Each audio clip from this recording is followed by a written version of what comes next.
Welcome to RBO. Today you guys are going to be going over the cardboard survival kit, or the small cardboard survival kit. That took 3 takes for some reason.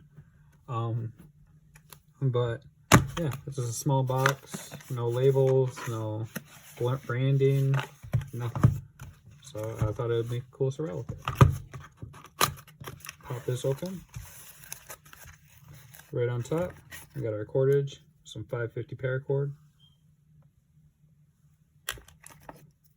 For fire starting, we have a mini Bic lighter, emergency orange, survival orange, as well as a whistle, an emergency orange. We're close enough to it. For water purification, we have some tablets, this little capsule thing. It's actually meant for gold.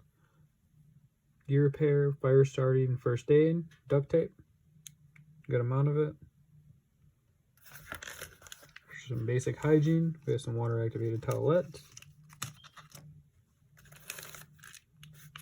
Give you a little bit of a nutrients boost. We have 2 beef bouillon tabs or cubes and 1 packet of mustard, as well as an instant coffee. For navigation, we just have a button compass. For more cordage, we have some snare wire. Another way of starting fire, we have some UCO stormproof matches.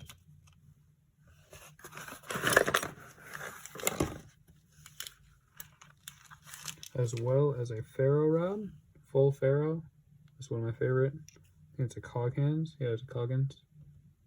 But it's super thick, just one straight piece. Comes with a striker. We also have a pack of vitamin C. And for water filtration, we have a Water Frontiers straw. And for cutting, we have our Gerber. I want to make sure I'm saying it right. Gerber multi-tool. Very good one. Has all the bells and whistles you need. Very heavy duty. We have a good amount of knives and saw blades, as well as screwdrivers over here. We can get these ones out. Little screwdrivers. We have our can opener, as well as another little saw. I believe this is a pair of scissors. And so it's a perfect little thing. And that's the kit. Let me know what you guys think in the comments. Thank you guys for watching the video. Have a nice day. And enjoy your summer.